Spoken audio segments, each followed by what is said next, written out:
भारत की तरफ से बासमती निर्यात पर लगाई गई न्यूनतम निर्यात मूल्य की शर्त से भारतीय बासमती चावल की बिक्री प्रभावित हो सकती है। आशंका जताई जा रही है कि भारत के बासमती निर्यात बाजार में दूसरे देश दखल दे सकते हैं और काबिज हो सकते हैं, जिस वजह से भारत के हाथ से बाजार निकल सकता है। अगस्त के दौरान ग्लोबल मार्केट में भारतीय पूसा बासमती चावल का औसत भाव $1550 प्रति टन दर्ज किया गया, जबकि पाकिस्तान के बासमती चावल का भाव $1109 रहा। पाकिस्तान की बासमती क्योंकि सस्ती है और भारत का एक्सपोर्ट पहले भी प्रभावित हो सकता है लगाई गई शर्त की वजह से।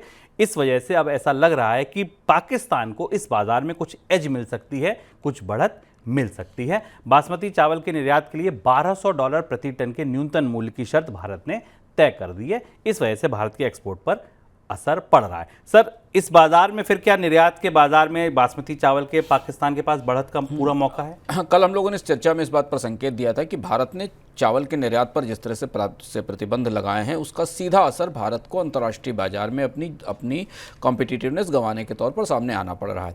जो मिनिमम एक्सपोर्ट प्राइस लगाया गया है उससे भारतीय चावल महंगा हुआ है और इसके कारण अंतर्राष्ट्रीय बाजार में भारतीय चावल के लिए अब जगह कम बची है।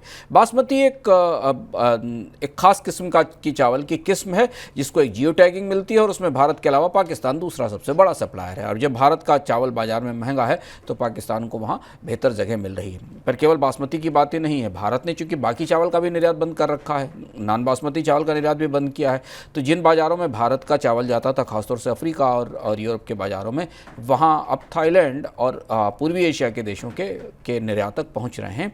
यानी चावल का बाजार जब तक हम इस महंगाई के दौर से वापस लौटेंगे, भारत अपने चावल के निर्यात के बाजार के एक हिस्से को शायद गंवा चुका होगा, जिसे दोबारा हासिल करने की कोशिश करनी पड़ेगी।